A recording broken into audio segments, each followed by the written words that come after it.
Cásenos, padre. Le ruego que nos case ahora mismo. La voz de Isabel resonó en la suntuosa iglesia de Madrid, un ruego desesperado que cortó el aire cargado de incienso y murmullos expectantes. El silencio que siguió fue más pesado que las enormes puertas de roble, una quietud antinatural que congeló el tiempo y detuvo los corazones de todos los presentes. Todos los ojos, antes llenos de anticipación por una boda de ensueño, se clavaron en ella con una mezcla de sorpresa y morbo. Una novia, radiante, vestida de seda y encajes, pero con el corazón visiblemente hecho añicos, como un vitral roto tras el impacto de una piedra. Su prometido, el apuesto y adinerado Ricardo de la Vega, simplemente no había aparecido, dejando un vacío en el altar que era un insulto público. Hola, me llamo Alejandro Banderas y soy su narrador. Si les gusta este video, sigan mi canal y suscríbanse. Publicamos videos a diario. Ahora continúen con la historia. Ocultar. A su lado, agarrado con una fuerza que ella misma desconocía poseer, estaba un hombre desaliñado, con la ropa gastada y una barba de varios días que no lograba esconder la nobleza de sus facciones. Era Mateo, el hombre que solía sentarse en los escalones de la iglesia, observando el mundo pasar con una tristeza infinita en la mirada. Él la miraba con una confusión absoluta, sus ojos claros llenos de preguntas, sin entender por qué la novia más hermosa de Madrid lo había arrastrado hasta el altar como si fuera su única salvación. El sacerdote, un hombre anciano de rostro bondadoso, parpadeó varias veces, como si intentara despertar de una pesadilla. Los vitrales arrojaban manchas de colores sobre el mármol pulido, pintando una escena surrealista de belleza y desesperación. Isabel no apartó la vista del sacerdote, sus ojos suplicaban una salvación que ni ella misma entendía. Solo sabía que no podía soportar ser la novia abandonada, el hazmerreír de toda la alta sociedad.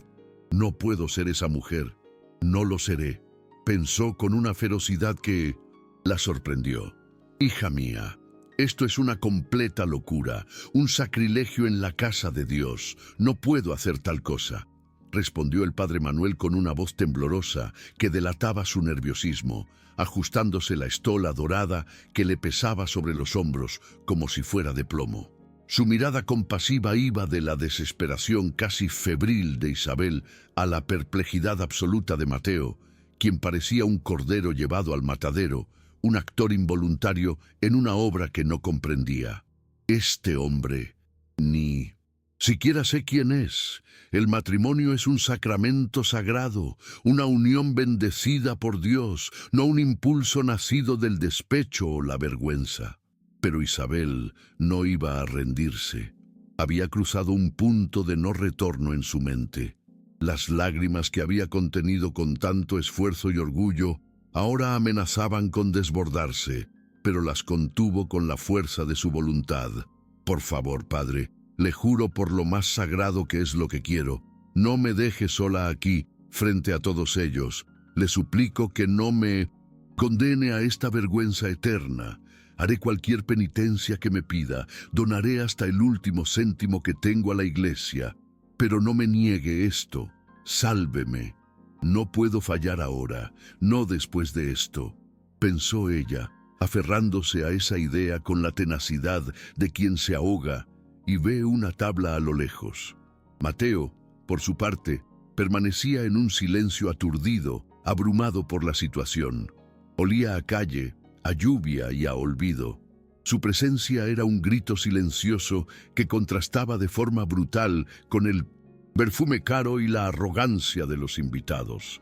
Él no había pedido nada de esto, solo estaba en el lugar equivocado, en el momento equivocado, o quizás en el lugar correcto, en el momento preciso.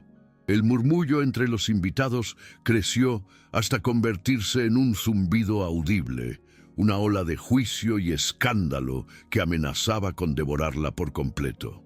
Si te gusta este tipo de contenido, no te olvides de suscribirte a nuestro canal. Publicamos videos todos los días y dale like al video si te gusta. esta historia y déjanos en los comentarios contándonos de dónde eres y a qué hora nos escuchas. En la primera fila, doña Elena de la Vega, tía de Ricardo y matriarca indiscutible de su círculo social, observaba la escena con una furia helada que era mucho más aterradora que cualquier grito. Sus labios, finamente pintados de un rojo carmesí, se habían convertido en una línea dura y despectiva, un rictus de desprecio absoluto. Se inclinó hacia su sobrina, una joven vestida de seda pálida que la miraba con ojos asustados y siseó con un veneno que podía cortar el aire. Esta muchacha ha perdido completamente el juicio. Es una vergüenza para nuestra familia y para cualquiera que alguna vez la haya llamado amiga. Casarse con un mendigo es el acto más vulgar y desesperado que he presenciado en toda mi vida. Está acabada. El comentario, pronunciado en voz baja pero con una claridad calculada, se extendió por las bancas como un reguero de pólvora, cada repetición añadiendo una capa más de malicia y desprecio, distorsionando la verdad a su paso. La compasión inicial que algunos habían sentido por la novia plantada se había transformado rápidamente en un cruel espectáculo, en el entretenimiento morboso de la tarde. Isabel se sentía completamente desnuda bajo sus miradas inquisidoras. Cada susurro era como una pequeña piedra lanzada contra ella, cada mirada un juicio sumarísimo. Podía sentir el peso de su desaprobación aplastándola, pero en lugar de acobardarse, una extraña y fiera obstinación se apoderó de ella. Si querían un espectáculo, se lo daría, pero sería bajo sus propios términos. No sería la víctima de su historia, sería la protagonista de su propia y extraña narrativa, por muy desastrosa que pareciera en ese momento. ¿Qué más podía perder si ya lo había perdido todo? El padre Manuel, atrapado sin salida entre el dogma inflexible de la Iglesia y la compasión humana que le dictaba su corazón, finalmente cedió ante la mirada rota y suplicante de Isabel. Vio en sus ojos no solo la humillación más profunda, sino también una determinación de acero que no esperaba encontrar. Una fuerza que nacía de la desesperación más absoluta. Con un suspiro profundo que pareció envejecerlo 10 años en un solo instante, asintió levemente, casi de forma imperceptible, como si temiera su propia decisión. «Que sea la voluntad de Dios, entonces», murmuró con resignación, aunque sus palabras sonaban más a una rendición que a una bendición divina. Realizó la ceremonia más breve, extraña y tensa de toda su carrera eclesiástica. Las palabras latinas que en otras bodas sonaban a promesa eterna y a celebración del amor, se sentían huecas y apresuradas en la atmósfera cargada de la iglesia, como un eco fúnebre. Mateo, cuando le pidieron su nombre, apenas pudo balbucear un Mateo casi inaudible, su voz ronca por la falta de uso y la conmoción. Isabel, por el contrario, pronunció su «sí, quiero», con una voz sorprendentemente clara y desafiante, mirando directamente hacia la primera fila donde doña Elena la fulminaba con una mirada que prometía venganza. No hubo intercambio de anillos, solo un gesto simbólico con las manos unidas, la piel suave de ella contra la piel áspera y callosa de él. Cuando el sacerdote, con evidente incomodidad, los declaró marido y mujer, un silencio sepulcral, denso y pesado, cayó sobre la iglesia. Nadie aplaudió, nadie vitoreó. El único sonido fue el de un sollozo ahogado, probablemente de la madre de Isabel, oculto tras un pañuelo de encaje. El momento que debía ser el más feliz de su vida se había convertido en su mayor acto de rebeldía, y, quizás, en su mayor y más terrible error. Pero ya no había vuelta atrás. Al girarse para caminar por el largo pasillo de mármol, ya no como la futura y envidiada novia de Ricardo de la Vega, sino como la esposa de un completo desconocido, Isabel se enfrentó a un muro de hostilidad silenciosa, pero palpable. Los rostros de sus amigos y familiares, las mismas personas que la habían felicitado en su fiesta de compromiso, eran ahora una mezcla de lástima, enfado y un asco apenas disimulado. Nadie se acercó a felicitarla. Nadie le ofreció un abrazo ni una palabra de consuelo. Se sentía como una paria, una extraña en su propia vida, caminando por el pasillo de su propia ejecución social. Al llegar a la imponente puerta de roble, alguien, con una crueldad fríamente calculada, le arrojó un puñado de arroz. Pero no fue un gesto de celebración ni de buenos deseos. Fue un acto de burla, de desprecio.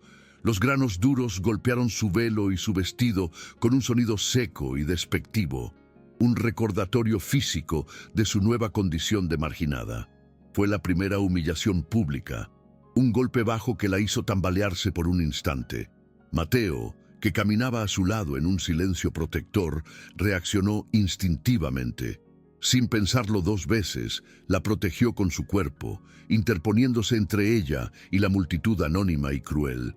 Fue un gesto pequeño, casi imperceptible para los demás, pero para Isabel significó el mundo en ese preciso instante. Era la primera muestra de amabilidad, de humanidad, que recibía en lo que parecía una eternidad.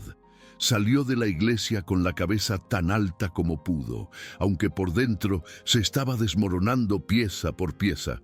La luz brillante del sol de Madrid la cegó por un momento, y el ruido ensordecedor de la ciudad la golpeó como una ola.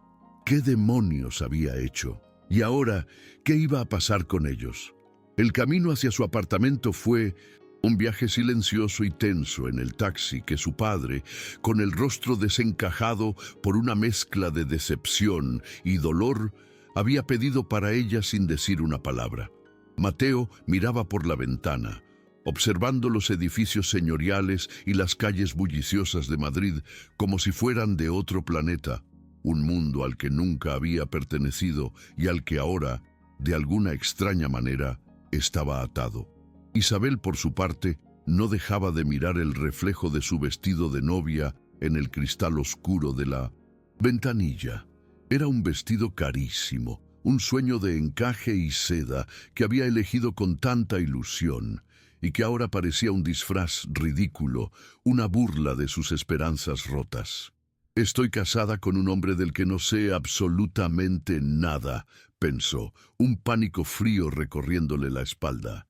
«Ni siquiera sé su apellido. Esto es de locos». La idea era tan absurda, tan surrealista, que casi se echó a reír, pero la risa se ahogó en su garganta, convirtiéndose en un nudo de angustia. Cuando llegaron a su modesto pero coqueto edificio en un barrio de clase media, lejos del lujo de los de la Vega, la realidad la golpeó con toda su fuerza. Al entrar en el pequeño pero acogedor apartamento, el contraste con la opulencia y la frialdad de la iglesia fue abrumador. Mateo se quedó parado en la entrada, visiblemente incómodo, como si temiera ensuciar la alfombra con su sola presencia. Se frotaba las manos nerviosamente, sin saber dónde ponerlas. Isabel se quitó el velo con un gesto brusco y lo dejó caer sobre una silla, un acto de renuncia simbólica. Su pequeño y ordenado mundo acababa de recibir a un completo extraño. Y era su marido. «Tengo hambre. ¿Quieres algo de comer?», ofreció Isabel, su voz sonando extraña en el silencio, más por la necesidad de romper la tensión insoportable que por un apetito real. Mateo levantó la vista del suelo por primera vez desde que habían entrado, y sus ojos, de un color avellana sorprendentemente claro y profundo, se encontraron con los de ella por un instante. Asintió lentamente, sin decir palabra. Isabel fue a la cocina y empezó a sacar cosas de la nevera de forma automática, sus manos temblando ligeramente mientras preparaba 2 sándwiches de jamón y queso. Cada movimiento era mecánico, una forma de evitar pensar en la magnitud de lo que había hecho, de mantener a raya el pánico que amenazaba con consumirla. Le llevó el plato a Mateo, quien estaba sentado en el borde del sofá, y él, empezó a comer en silencio, con una lentitud y una dignidad que la sorprendieron profundamente. No había avidez en sus gestos, sino un respeto por la comida que solo tienen aquellos que han conocido el hambre. Mientras él comía, Isabel reunió el valor necesario para hablar. «Mira, sé que todo esto es increíblemente extraño. Lo siento mucho, de verdad. No debí arrastrarte a mis problemas de esta manera tan egoísta». Mateo terminó de masticar su bocado, bebió un sorbo de agua y finalmente habló. Su voz era grave y algo ronca, como si no estuviera acostumbrado a usarla. «Mi vida ha sido una sombra durante mucho tiempo, señora. No tiene por qué disculparse. Quizás, sin saberlo, usted me ha salvado a mí de algo». Sus palabras tan inesperadas la dejaron sin aliento. ¿Salvarlo a él? Ella era la que creía necesitar ser salvada. Por primera vez, desde que lo había visto en los escalones, Isabel sintió una punzada de genuina curiosidad que superaba su propia autocompasión. Este hombre tenía una historia. «No me llames señora, por favor. Me llamo Isabel», dijo ella, intentando establecer un mínimo de normalidad. «Y tú eres Mateo, ¿verdad? Eso le dijiste al padre Manuel». Él asintió una vez más, su mirada insondable. Mateo, a secas, un hombre sin apellido. El misterio que lo rodeaba se hacía cada vez más denso. ¿Por qué estaba siempre sentado en los escalones de esa iglesia en particular?, preguntó Isabel, movida por una curiosidad que no pudo reprimir. Mateo desvió la mirada hacia la ventana, como si la respuesta estuviera en las calles de la ciudad. «Es un lugar tranquilo, nadie te ve realmente allí. A veces, la invisibilidad es la mejor forma de protección. Hay secretos que es mejor dejar enterrados para siempre», pensó él en ese momento, una regla de supervivencia que se había autoimpuesto hacía mucho tiempo. Justo en ese instante, el teléfono de Isabel sonó, un sonido estridente y violento que rompió la calma precaria. Era su padre. Isabel sintió un escalofrío. «Isabel, ¿se puede saber qué demonios has hecho?». La voz de su padre era una mezcla terrible de ira y angustia. «Tu madre está completamente destrozada, no para de llorar, y doña Elena ha llamado, por supuesto. Está furiosa, amenaza con arruinarme, con asegurarse de que no vuelva a conseguir un solo contrato en esta ciudad si no anulamos este circo de inmediato». Cada palabra era un martillo golpeando su conciencia. Colgó el teléfono sin despedirse, con el corazón latiendo desbocado. La amenaza de doña Elena era real. Su acto de rebeldía impulsiva no solo la había afectado a ella. Las consecuencias eran mucho más graves de lo que había imaginado en su desesperación. Mateo la observaba desde el sofá, su expresión indescifrable pero atenta. No había podido evitar escuchar el tono de la conversación. Ella se pasó las manos por el pelo, despeinándose, sintiendo de repente el peso del mundo entero sobre sus hombros. «Era mi padre», dijo con la voz rota, «la familia de Ricardo. Van a destruirnos, van a destruir a mi padre por mi culpa». Mateo no dijo nada, simplemente se levantó, tomó con cuidado el vaso vacío y el plato del sándwich y los llevó al fregadero de la cocina. Empezó a lavarlos con un esmero y una delicadeza que parecían fuera de lugar, sus manos ásperas moviéndose con una eficiencia tranquila. El simple acto de normalidad en medio de aquel caos emocional fue extrañamente reconfortante para Isabel. A pesar de su aspecto descuidado, había una quietud en él, una calma profunda que contrastaba violentamente con la tormenta que se desataba dentro de ella. «Puedes dormir en el sofá esta noche», le dijo cuando él terminó. «Te traeré una manta y una almohada. Es mucho más de lo que he tenido en mucho tiempo». «Gracias», la interrumpió él con una gratitud genuina que la desarmó. Ella fue a su habitación, se quitó por fin el opresivo vestido de novia y se puso un pijama viejo. Al volver al salón, Mateo ya se había acurrucado en un extremo del sofá, intentando ocupar el menor espacio posible. Le dejó la ropa de cama a sus pies y se retiró a su cuarto, cerrando la puerta con suavidad. Su marido. La palabra resonaba en su cabeza con un eco surrealista y aterrador. Se apoyó en la madera fría de la puerta, escuchando el silencio de la casa, solo roto por la respiración tranquila del hombre que dormía en su salón. El cansancio del día la estaba alcanzando, pero su mente estaba demasiado agitada para dormir. Movida por un impulso que no podía explicar, se asomó por la rendija de la puerta, espiándolo. Mateo ya parecía profundamente dormido. Su rostro relajado en el sueño parecía más joven, menos marcado por las dificultades. Su vieja y raída chaqueta estaba doblada pulcramente sobre una silla cercana. Algo en ella llamó su atención. Un pequeño bulto en el bolsillo interior, una forma rígida que se marcaba en la tela gastada. ¿Qué podría guardar con tanto celo un hombre que aparentemente no tenía nada?, se preguntó. La curiosidad fue más fuerte que su sentido de la privacidad. Esperó unos minutos más, asegurándose de que él estuviera profundamente dormido. Luego, de puntillas, como una ladrona en su propia casa, cruzó el salón. Con dedos temblorosos, metió la mano en el bolsillo interior de la chaqueta. La tela era áspera y olía a humedad. Sus dedos rozaron un objeto frío y metálico. Lo sacó con sumo cuidado, llevándolo hacia la tenue luz que entraba por la ventana desde la calle. Era una vieja y desgastada medalla, de plata o de algún metal similar, oscurecida por el inexorable paso del tiempo. A simple vista, no parecía tener ningún valor monetario, pero algo no encajaba. La intuición le decía que ese objeto era importante, que era la llave a un secreto que no podía ni empezar a imaginar. Le dio la vuelta a la pieza de metal entre sus dedos, sintiendo su peso y su superficie lisa por el roce de incontables años.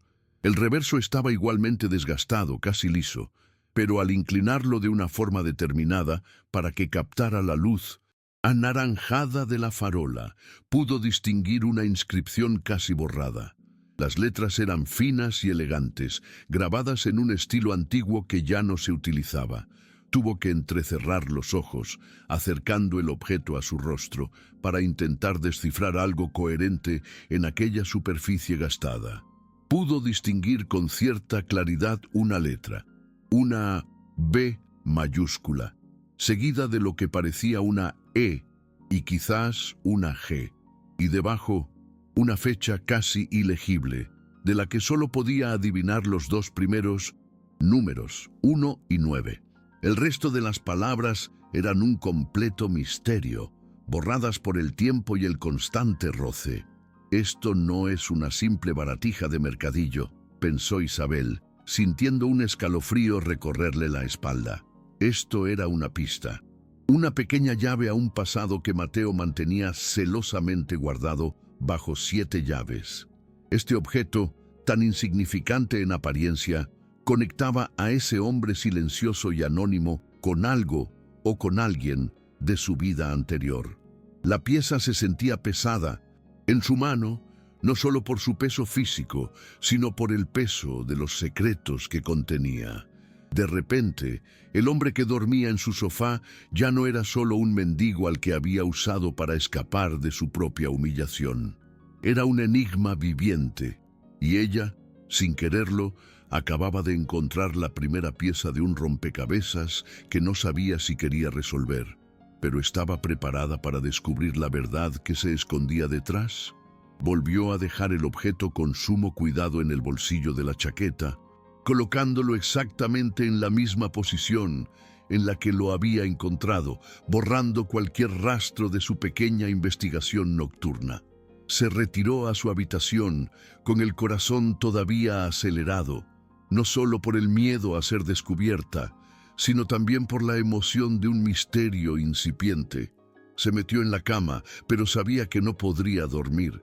Su mente daba vueltas y más vueltas, conectando puntos que antes no existían, reevaluando cada gesto y cada palabra de Mateo, la dignidad con la que comió, su lenguaje sorprendentemente cuidado a pesar de su apariencia, su extraña calma en medio de la tormenta. Todo empezaba a adquirir un nuevo y desconcertante significado a la luz de su descubrimiento.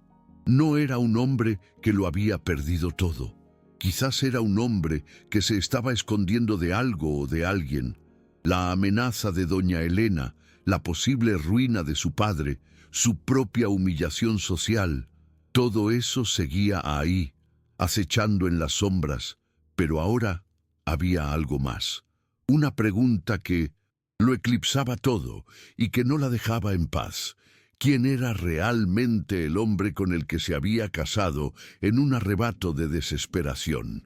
Se quedó mirando el techo en la oscuridad, trazando con la imaginación las letras que había visto grabadas en el metal. Su impulsivo acto en la iglesia la había arrojado a un abismo, pero quizás, en el fondo de ese abismo, no solo había oscuridad, sino también una verdad inesperada que podría cambiarlo todo. La noche apenas comenzaba y ya se sentía como la más larga de su vida. El sol de la mañana se filtró por las rendijas de las persianas, despertando a Isabel de un sueño intranquilo. Los recuerdos del día anterior la golpearon con la fuerza de una ola, devolviéndola a su nueva y extraña realidad. Se levantó y fue a la cocina a preparar café, el aroma llenando el pequeño apartamento. Mateo ya estaba despierto, sentado en el sofá con la manta doblada pulcramente a su lado, un gesto que hablaba de una disciplina interna que chocaba con su aspecto. He estado pensando que deberíamos hablar seriamente, dijo Isabel, sirviendo 2 tazas de café humeante y ofreciéndole una. Necesitamos un plan, no podemos quedarnos de brazos cruzados. Mateo la miró con sus ojos serios. Mi presencia aquí solo le traerá más problemas, Isabel. Quizás lo mejor para todos sea que me vaya. Podemos decir que todo fue un error, una locura pasajera, y con el tiempo la gente lo olvidará. ¿Pero lo olvidarían? ¿Especialmente doña Elena?, pensó Isabel. No, dijo en voz alta, sorprendiéndose a sí misma por la firmeza de su propia voz. No puedes irte, ya estamos casados. Si te vas ahora, les daré la razón a todos. Sería aún peor. Confirmaría que soy una loca inestable. La verdad era más compleja. Después de su descubrimiento nocturno, una parte de ella no quería que se fuera. Necesitaba saber más sobre él. Mientras hablaban, el periódico de la mañana se deslizó por debajo de la puerta. Isabel se estremeció, presintiendo lo peor. Y allí estaba, en la sección de sociedad, una foto borrosa de ella y Mateo saliendo de la iglesia. El titular era cruel. Heredera plantada en el altar, se casa impulsivamente con un mendigo en un acto de despecho. La vergüenza la invadió de nuevo, caliente y punzante como una aguja al rojo vivo. Cada palabra del artículo era un dardo envenenado, lleno de insinuaciones maliciosas y juicios de valor. Pintaban a Ricardo como la pobre víctima de una novia desequilibrada y a ella como una joven inestable y despechada. La mano de doña Elena estaba detrás de cada línea, de cada adjetivo cuidadosamente elegido para destruirla públicamente. Le pasó el periódico a Mateo sin decir una palabra. Él lo leyó en silencio, su rostro impasible, sin mostrar ninguna reacción, como si estuviera acostumbrado a los golpes de la vida. Ahora entiendo por qué querría que me fuera, dijo en voz baja, doblando el periódico con cuidado. Soy la prueba viviente de su locura, la personificación de su escándalo. Pero Isabel negó, con la cabeza con una energía renovada, una terquedad que nacía de la injusticia. No, eres la prueba de que no me dejé aplastar. No me arrepiento. Bueno, sí me arrepiento de muchas cosas, pero no de la forma en que ellos quieren. No les daré el gusto de verme derrotada. Una nueva resolución se estaba formando dentro de ella. No iba a huir, iba a luchar, aunque no supiera cómo. «¿Qué es lo que quieres hacer entonces?», preguntó Mateo, su voz tranquila, un bálsamo en medio de la tormenta. Ahora sobrevivir a esto», admitió Isabel con una sinceridad brutal, «y descubrir la verdad. No solo sobre por qué Ricardo me hizo esto, sino sobre todo lo demás». Sus ojos se desviaron instintivamente hacia la chaqueta de Mateo, que seguía doblada en la silla. Ambos tenían secretos, ambos estaban atrapados en una red que no entendían del todo, pero que los unía de forma irrevocable.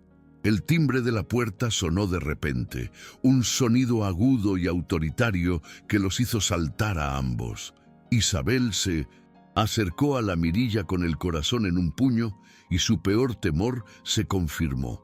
Era un hombre con un traje caro, un maletín de cuero y una expresión de superioridad. «Abra la puerta, señorita Isabel. Soy el licenciado Ramiro Vidal. Vengo en representación de doña Elena de la Vega», el famoso abogado de doña Elena, conocido en toda la ciudad por ser un tiburón sin escrúpulos. La guerra acababa de empezar oficialmente. «No abras la puerta», susurró Mateo desde el salón, su instinto de supervivencia activado. Pero Isabel sabía que no podía esconderse para siempre. Tomó aire, intentando calmar el temblor de sus manos, y giró el pomo de la puerta. «Licenciado Vidal, no le esperaba tan pronto», dijo, intentando que su voz sonara firme. «Doña Elena está dispuesta a ser generosa», dijo él con una cortesía amenazante que le heló la sangre. «Quiere evitar un escándalo mayor. Le ofrece una suma de dinero muy considerable para que firme los papeles de anulación inmediatamente. Declararemos que usted no estaba en su sano juicio. Será rápido y discreto». La oferta era una bofetada, un insulto envuelto en dinero. Querían comprar su silencio, pintarla oficialmente como una loca. La ira, pura y cristalina, reemplazó al miedo. «Dígale a doña Elena que mi matrimonio no está en venta», respondió, su voz firme como el acero, «y que estoy perfectamente en mi sano juicio. Nunca lo he estado más». ¿Acababa de desafiar abiertamente a una de las mujeres más poderosas de Madrid? Sí, lo había hecho. La sonrisa condescendiente del licenciado Vidal se desvaneció al instante, reemplazada por una expresión gélida y peligrosa. «Comete usted un gravísimo error, señorita. Si no coopera por las buenas, nos veremos obligados a tomar medidas legales mucho más contundentes. La acusaremos formalmente de secuestro y manipulación de una persona vulnerable y en situación de desamparo. Créame, tenemos los recursos para hacer que esa acusación prospere en los tribunales. Arruinaremos su reputación y la de su padre para siempre. No volverá a conseguir un solo proyecto en esta ciudad». La amenaza era explícita, brutal y directa. Justo en ese momento, Mateo apareció detrás de Isabel en el umbral de la puerta, una presencia silenciosa pero imponente. El abogado lo miró con un desprecio mal disimulado. «Y en cuanto a usted», le dijo, dirigiéndose a Mateo como si fuera un objeto, «le sugiero que acepte la oferta que también tenemos para usted y desaparezca de la vida de esta familia. Es lo mejor para todos». Mateo no respondió con palabras, pero su mirada era tan intensa que el abogado pareció incómodo por primera vez. «Ya ha oído mi respuesta, licenciado. Ahora, si me disculpa, mi marido y yo tenemos cosas que hacer», dijo Isabel, enfatizando la palabra marido, y cerró la puerta en la cara del abogado sin esperar respuesta.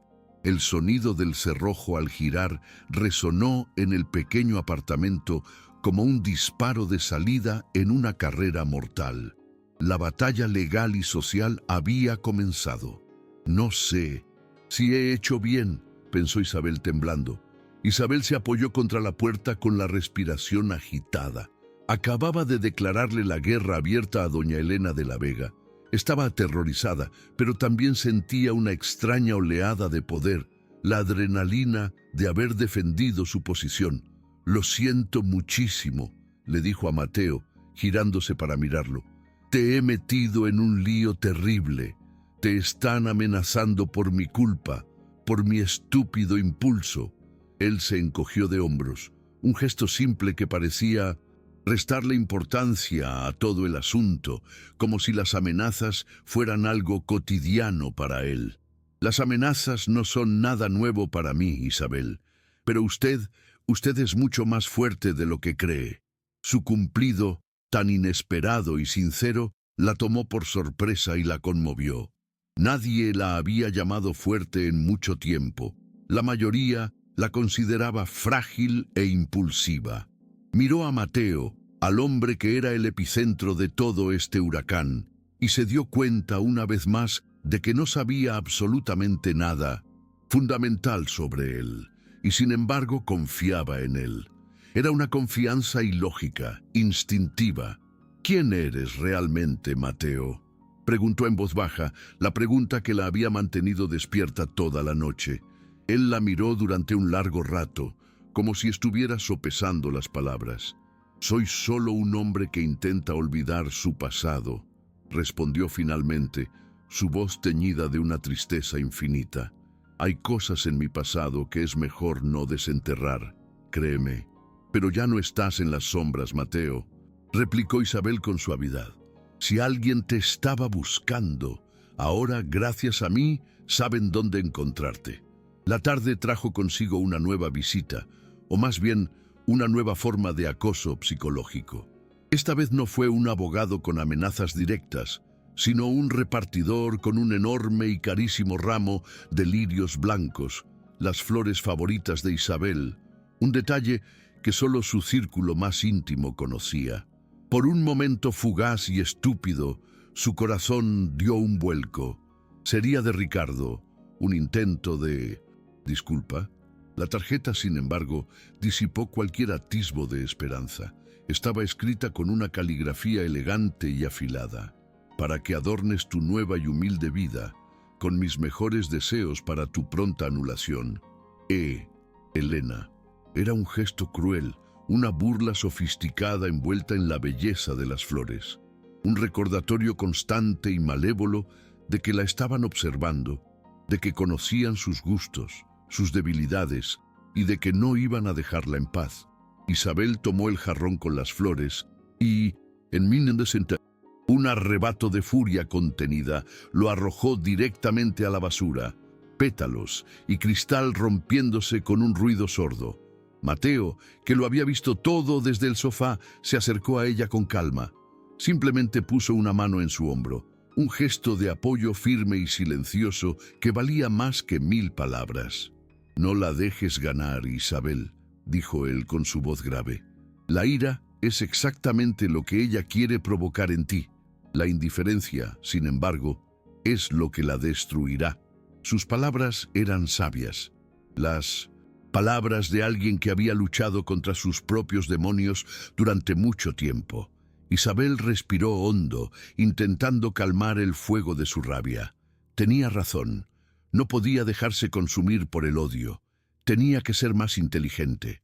Esa noche, mientras Mateo dormía de nuevo en el sofá, su respiración tranquila, llenando el silencio, Isabel no pudo evitar volver a la chaqueta raída.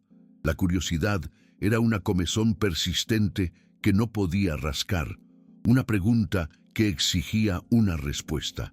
Volvió a sacar el objeto metálico, esta vez llevándolo a la luz de la lámpara de su escritorio para estudiarlo con más detenimiento. Lo limpió con un paño suave, tratando de revelar más detalles ocultos bajo la pátina del tiempo.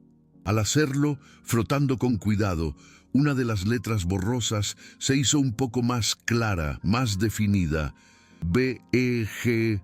¿Vega? No, eso era imposible, una coincidencia demasiado grande. Su mente le estaba jugando una mala pasada, conectando cosas que no tenían relación solo por la tensión del momento. Sin embargo, la inscripción seguía intrigándola profundamente. Era la única posesión material de Mateo, su único vínculo tangible con su pasado perdido. Tenía que significar algo importante. Decidió que al día siguiente buscaría a alguien que pudiera ayudarla a identificar la pieza, quizás un anticuario o un joyero. Era un tiro en la oscuridad, una posibilidad remota, pero era el único camino que tenía, la única pista a la que podía aferrarse. Mientras volvía a guardar el objeto en su sitio, con el máximo cuidado, una idea loca y audaz cruzó su mente. ¿Y si el misterioso pasado de Mateo, en lugar de ser un problema añadido a su ya complicada situación, fuera en realidad la solución a todos sus problemas? ¿Y si el secreto que él guardaba con tanto celo fuera el arma que necesitaban para luchar contra el poder y la malicia de doña Elena? Era una esperanza frágil y descabellada, pero se aferró a ella con todas sus fuerzas. Al día siguiente, Isabel se vistió con ropa sencilla, pero con una nueva determinación en su mirada. Se sentía diferente. La incertidumbre y el miedo seguían ahí, pero ahora estaban acompañados de un propósito claro. «Voy a salir un momento», le anunció a Mateo mientras él tomaba su café matutino. «Necesito investigar algo importante. ¿Quieres venir conmigo?» Él dudó por un instante. Salir a la calle con ella significaba exponerse, ser visto, ser reconocido por el artículo del periódico. Pero luego asintió con firmeza. «Iré contigo. Es más seguro. Si estamos juntos». La palabra juntos resonó entre ellos con un nuevo significado. Ya no eran dos extraños unidos por el azar, sino un equipo, dos aliados en una guerra que no habían elegido. Caminaron por las calles de Madrid, intentando pasar desapercibidos, hasta llegar a una pequeña y polvorienta tienda de antigüedades en una callejuela del barrio de las Letras. Un anciano con gafas de montura gruesa los recibió con curiosidad. Isabel, para no arriesgarse a llevar el objeto real, sacó una foto nítida que le había hecho con su teléfono. «¿Reconoce este tipo de insignia? No sabemos lo que es». El anciano se ajustó las gafas, observando la imagen con un interés creciente. Su ceño se frunció en concentración. «¿Dónde han encontrado esto? No es algo común. Es una herencia familiar», mintió Isabel, intentando sonar convincente. El anticuario la miró por encima de las gafas, escéptico. «Es muy antiguo. Por el estilo del grabado, diría que es de principios del siglo XX. Y no es una insignia religiosa. Parece más bien una pieza de pertenencia para identificar a los miembros de una familia noble. Se usaban como prueba de linaje». La esperanza de Isabel empezaba a arder con más fuerza, pero lo que nadie esperaba era que no estaban solos. Al otro lado de la calle, un hombre con un sombrero y una cicatriz en la mejilla los observaba desde la sombra de un portal. De vuelta en el apartamento, la atmósfera era más densa que nunca, cargada con el peso insoportable de los secretos. El pequeño espacio, que antes había sido el refugio seguro de Isabel, ahora se sentía como una jaula opresiva, y cada segundo de silencio aumentaba la presión hasta hacerla casi física, un nudo en la garganta que impedía respirar. Mateo se sentó en el sofá, en el mismo lugar de siempre, creando una distancia que era un reflejo del abismo emocional que acababa de abrirse entre ellos. Isabel, por su parte, caminaba de un lado a otro de la sala, con una energía nerviosa que no le permitía quedarse quieta, su mente un torbellino de preguntas sin respuesta. «No puedes seguir fingiendo que no es nada, Mateo», dijo finalmente, su voz temblando por la tensión. Las palabras del hombre fueron claras. «Familia noble, linaje, eso no es algo que se olvide. Necesito que me digas la verdad. ¿De quién o de qué te estás escondiendo?» Él levantó la vista del suelo y en sus ojos había un dolor tan antiguo que Isabel sintió un escalofrío. «No lo entiendes, Isabel. Este mundo del que vengo no es de cuentos de hadas, es de lobos, y yo soy el cordero que se escapó del redil. Si me encuentran, no solo me destruirán a mí, te arrastrarán contigo en mi caída». Isabel negó con la cabeza, acercándose a él. decidida a no rendirse. Vi el emblema en la foto, era un león rampante. Eso no es un adorno cualquiera, es un símbolo de poder, de una casa importante, y tú lo llevas como si fuera una condena. Justo cuando el abismo de silencio entre ellos parecía insuperable, el teléfono de la casa sonó. Un sonido agudo y discordante que los hizo sobresaltar a ambos como si fuera una alarma de incendio. El estruendo rompió la quietud de una forma violenta, un recordatorio cruel de que el mundo exterior, con todos sus problemas y juicios, se negaba a dejarlos en paz. Isabel se acercó al aparato con el corazón en un puño, una premonición helada recorriéndole la espalda. Sabía, con una certeza absoluta, que no eran buenas noticias. Contestó con un hilo de voz, y al otro lado de la línea escuchó el sollozo ahogado de su madre, un lamento que le partió el alma en dos. Isabel, hija mía, qué decepción tan grande para todos nosotros. La voz de su madre era un susurro quebrado, cargado de una vergüenza que traspasó el auricular. Tu padre y yo no podemos ni salir a la calle. La señora Carmen, nuestra vecina de toda la vida, hoy cruzó la acera para no tener que saludarme. Cruzó la acera, Isabel. La gente cuchichea a nuestras espaldas como si fuéramos criminales. ¿Cómo? ¿Pudiste hacernos esto? ¿Casarte con ese hombre sin consultarnos, avergonzándonos de esta manera?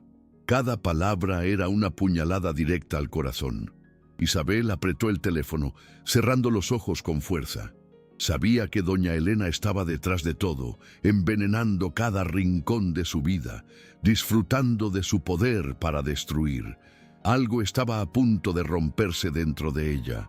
Su madre continuó, su voz temblorosa por la angustia, describiendo el infierno social en el que se había convertido su vida de la noche a la mañana. Doña Elena se ha encargado personalmente de que todo el barrio sepa la historia, pero adornada a su manera, la versión que más daño nos hace. Nos pinta como si hubiéramos conspirado contigo para robarle a su sobrino, como si fuéramos unos oportunistas sin escrúpulos. Nos ha destrozado la reputación que tanto nos costó construir. Hubo una pausa y luego llegó el golpe final, el que le robó el aire a Isabel. Tu padre ha perdido el contrato de las bodegas de la Pincentose. Vega era el proyecto de su vida, Isabel. Llevaba años trabajando en esa propuesta. Iba a asegurar nuestra vejez, tu futuro, todo. Y hoy, don Fernando de la Vega lo ha llamado personalmente. Lo siento mucho, Ricardo, le ha dicho, con una frialdad terrible, pero no puedo asociarme con una familia que está envuelta en tal escándalo. Se lo ha dicho así, con esas palabras. Isabel no pudo responder. El teléfono se le resbaló de los dedos y cayó al suelo con un golpe seco. Se quedó mirando el lindo centosí, vacío, sintiendo el peso de su culpa aplastándola como una losa de cemento. Había pensado en su propia humillación, en su propio dolor, pero no había medido las terribles consecuencias de sus actos para la gente que más amaba. Lo más fuerte está por venir. Quédate hasta el final. Mateo se levantó del sofá, su rostro lleno de una empatía silenciosa que lo hacía todo aún más insoportable. Se acercó y sin decir palabra recogió el teléfono del suelo y lo volvió a colocar en su sitio. Luego se quedó de pie frente a ella, esperando. No puedo rendirme, no ahora, pensó Isabel, una chispa de rebeldía, negándose a extinguirse entre tanta desesperación. Esto no se va a quedar así, se lo juro. Levantó la vista y sus ojos se encontraron con los de Mateo. Ya no había tiempo para secretos ni para medias verdades. Tenían que luchar y para eso necesitaban todas las armas a su disposición. Mateo, sea lo que sea que escondes, sea quien sea de quien huyes, ya no puedes seguir haciéndolo solo. Nos están atacando a los dos, están destruyendo a mi familia por mi culpa, por nuestra culpa. O me cuentas la verdad ahora mismo, toda la verdad, o estaremos perdidos para siempre. La desesperación en su voz era un ruego, una súplica final. Sabía que le estaba pidiendo que abriera una herida que llevaba años cerrada, pero no veía otra salida. Era todo o nada. El silencio que siguió fue largo y pesado, cargado de la decisión que él estaba a punto de tomar, una decisión que marcaría sus destinos de forma irrevocable. Finalmente, él asintió lentamente, una rendición, una aceptación. «Tienes razón», dijo en voz baja. «Es hora de que sepas quién soy, o más bien, quién era». Y empezó a contar su historia. Una historia de fuego, traición y una pérdida tan profunda que había borrado su identidad durante 20 largos años. El aire en el Tribunal de Justicia de Madrid era espeso, cargado de una tensión casi palpable que hacía difícil respirar. Un miasma de susurros reprimidos y perfumes caros que se mezclaban en una atmósfera sofocante. Los altos techos abovedados y las paredes revestidas de madera oscura, que en otro tiempo inspirarían respeto por la ley, parecían ahora encogerse, atrapando a todos los presentes en una atmósfera de juicio inminente.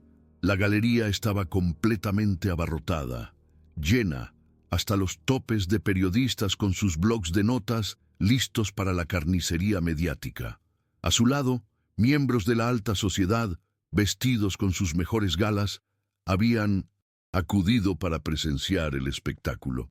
Isabel estaba sentada en un duro banco de madera, con un traje sencillo pero elegante. A su lado, Mateo, vestido con un traje prestado que le quedaba algo grande en los hombros, mantenía una calma estoica que Isabel envidiaba. Al otro lado de la sala, doña Elena de la Vega era la viva imagen del poder y la confianza, sentada con la espalda recta, sus labios pintados de un rojo agresivo. Junto a ella, el licenciado Vidal repasaba sus notas con una sonrisa de suficiencia, como un depredador que saborea su victoria. El juez, un hombre de rostro severo y canoso, golpeó su mazo con fuerza, y el silencio que cayó fue absoluto y aterrador. «Pase lo que pase, lo enfrentaremos juntos», pensó Isabel, su corazón un tambor desbocado. El licenciado Vidal se puso en pie, su figura imponente proyectando una sombra sobre la sala, y su voz resonó con una autoridad impecable y cuidadosamente ensayada. «Señoría, miembros del jurado, hoy estamos aquí para corregir un grave error, para deshacer una unión que nunca debió tener lugar. Una unión basada en el más vil de los engaños, la manipulación emocional y el aprovechamiento de la vulnerabilidad de un hombre indefenso». Su brazo se extendió en un gesto teatral y acusador hacia Mateo, quien ni siquiera parpadeó. Este hombre, un alma perdida sin hogar ni recursos, fue vilmente utilizado por la señorita Isabel Rivas en un acto de despecho infantil y patético, tras ser abandonada en el altar por mi distinguido cliente. La señorita Rivas, en un arrebato de histeria, secuestró emocionalmente a este pobre hombre y lo forzó a participar en una farsa grotesca, una parodia de matrimonio que insulta a esta sagrada institución. Cada palabra era una acusación, una piedra lanzada con precisión quirúrgica para destruir la reputación de Isabel. Ella podía sentir las miradas de la gente en la galería quemándole la piel. Podía escuchar los susurros, las confirmaciones de los prejuicios que la prensa, orquestada por doña Elena, había sembrado durante semanas.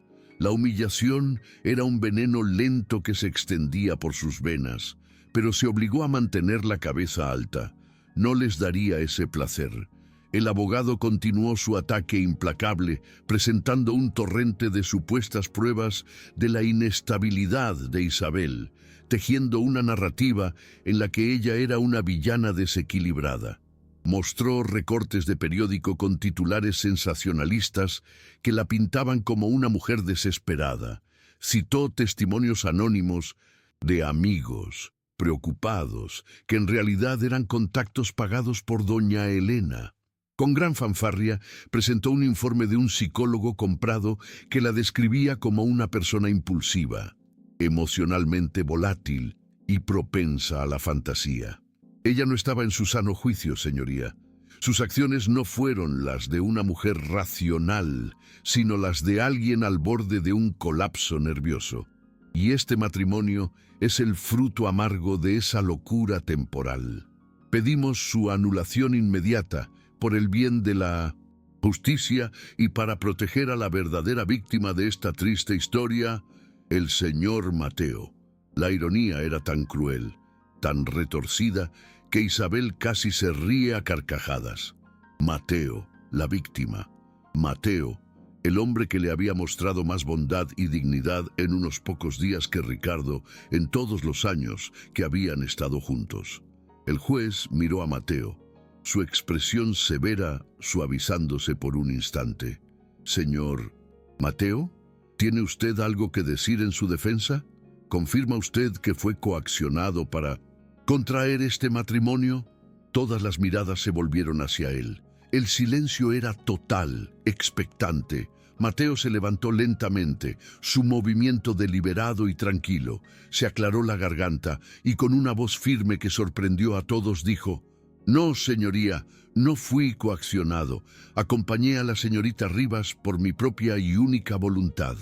Un murmullo de sorpresa recorrió la sala. La sonrisa de suficiencia de Vidal vaciló por primera vez, una grieta visible en su fachada de control absoluto. «Está confundido el pobre diablo. Debemos desacreditarlo de inmediato», pensó el abogado, recuperando la compostura. El interrogatorio que siguió fue brutal y condescendiente, un intento despiadado de demoler la credibilidad de Mateo. Vidal intentó hacerlo tropezar, confundirlo con jerga legal, hacerlo parecer un hombre simple e incapaz de tomar sus propias decisiones. ¿Y dónde vivía usted antes de este afortunado incidente, señor Mateo? ¿Podría describirnos su residencia habitual? ¿Tenía usted un empleo estable? ¿Alguna fuente de ingresos verificable? Las preguntas estaban diseñadas para humillarlo, para recordarle a todos su condición de mendigo, para pintarlo como un peón sin voluntad. Pero Mateo respondió a cada pregunta con una calma inquebrantable que desarmó la agresión de Vidal. Vivía donde podía, licenciado.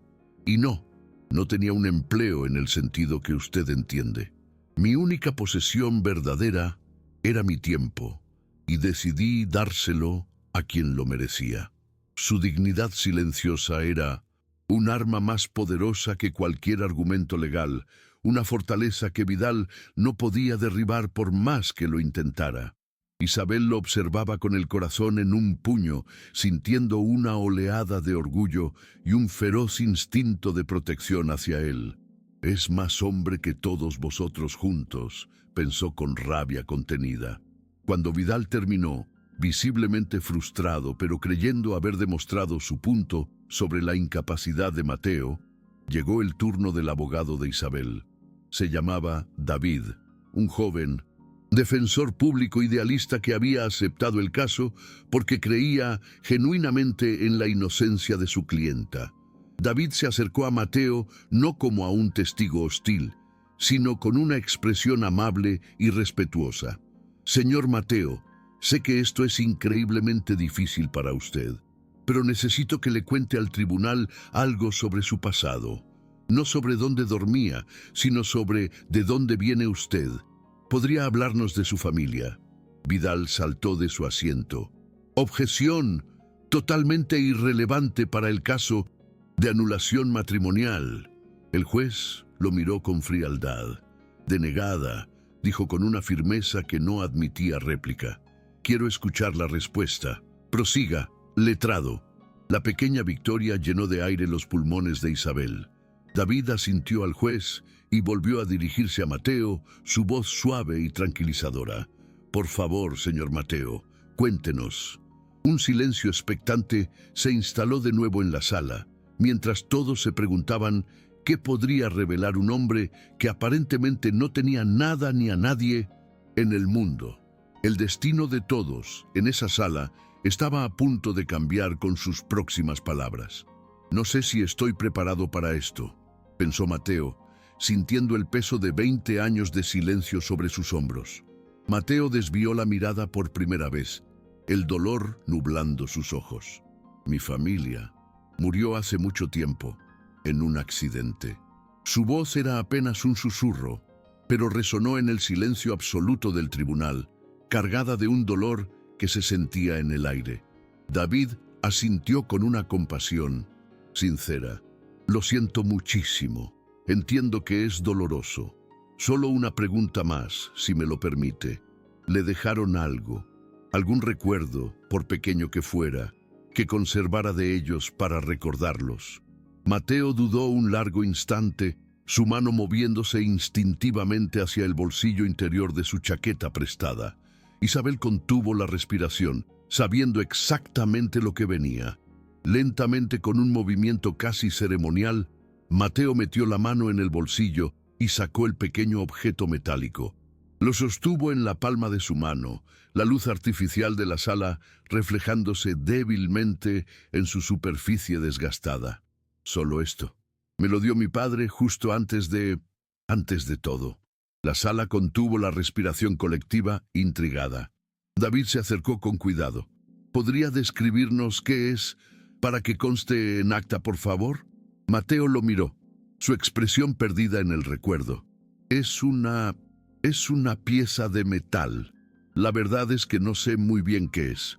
Una ola de decepción recorrió la galería. Doña Elena esbozó una sonrisa triunfante, creyendo que el numerito de la defensa había fracasado. «Patético», pensó ella, relajándose en su asiento. David no se inmutó. Se volvió hacia el juez con una calma que anunciaba una tormenta inminente. «Señoría, con su permiso, me gustaría presentar una prueba fundamental que cambiará por completo la perspectiva de este caso. Hemos hecho analizar este objeto con expertos en heráldica y antigüedades, y puedo asegurarles que no es una simple pieza de metal sin valor». El abogado tomó con delicadeza el pequeño objeto de la mano de Mateo y lo colocó en el proyector de documentos. La imagen ampliada llenó las pantallas de la sala, mostrando con una claridad asombrosa el emblema de un león rampante y una inscripción parcialmente borrada pero aún legible. El silencio era absoluto, denso. «Lo que ven aquí, señoría, miembros del jurado, no es un trozo de hojalata. Es la medalla de linaje de una de las familias más antiguas y acaudaladas de Mintus en España. Una familia que se creía completamente extinguida desde hace más de 20 años. La familia Mendoza Vega». El nombre resonó en la sala del tribunal como una bomba. Mendoza Vega. El apellido Vega era el mismo que el de doña Elena. Su rostro, antes lleno de confianza, se transformó en una máscara de pánico y furia descontrolada. «Esto es un circo, una farsa ridícula», gritó, poniéndose en pie bruscamente. «Ese hombre es un impostor y este abogado un charlatán». El juez golpeó la mesa con su mazo. «Silencio, doña Elena, o la haré desalojar de la sala». Se volvió hacia David, sus ojos clavados en él.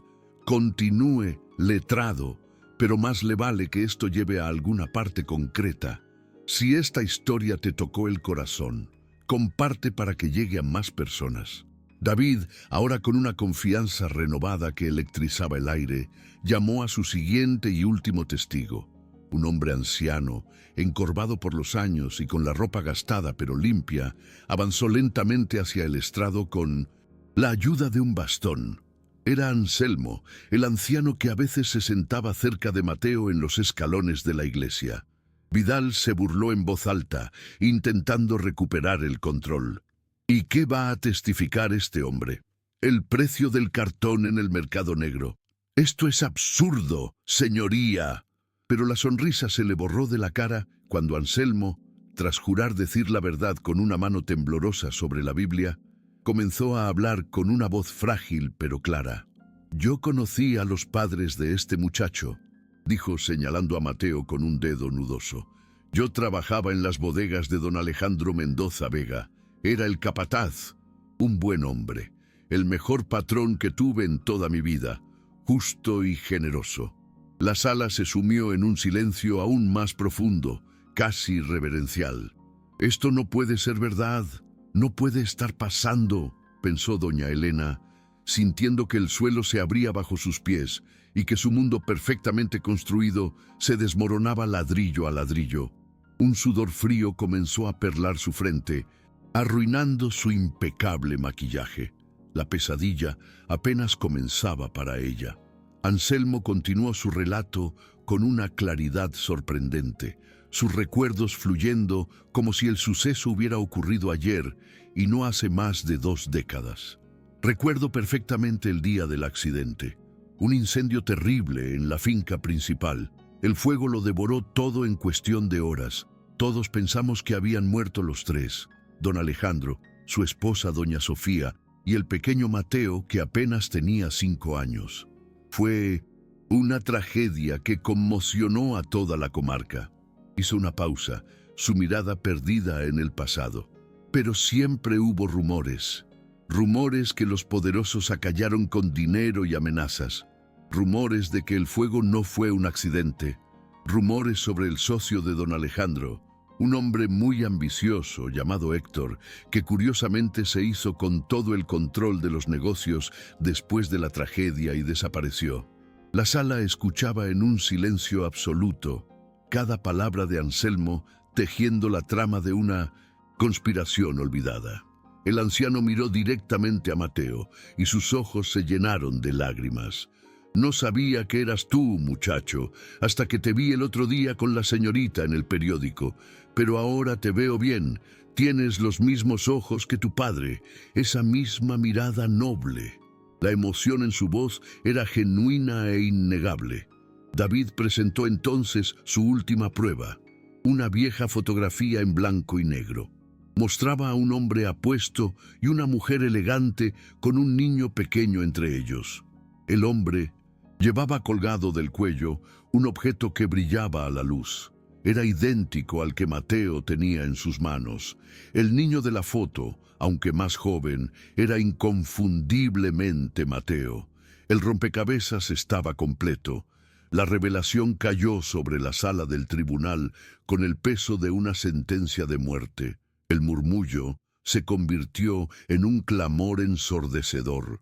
Los periodistas escribían frenéticamente, conscientes de que tenían la historia del año, una saga de tragedia, supervivencia y justicia. Doña Elena de la Vega estaba pálida como un fantasma, su máscara de poder completamente destrozada, revelando el rostro del pánico y la culpa. De repente, todo encajaba. Su desesperación por anular el matrimonio no era por el honor familiar, era por pura y llana codicia. La inmensa fortuna de los Mendoza Vega, en ausencia de un heredero directo, había pasado a ramas lejanas de la familia, incluida la de su difunto marido, consolidando su poder y riqueza sobre los cimientos de una mentira. El matrimonio de 1900, Isabel con Mateo, el heredero legítimo que todos creían muerto, amenazaba con deshacer todo ese entramado. El licenciado Vidal, por primera vez en su arrogante carrera, se quedó sin palabras. Intentó farfullar una objeción,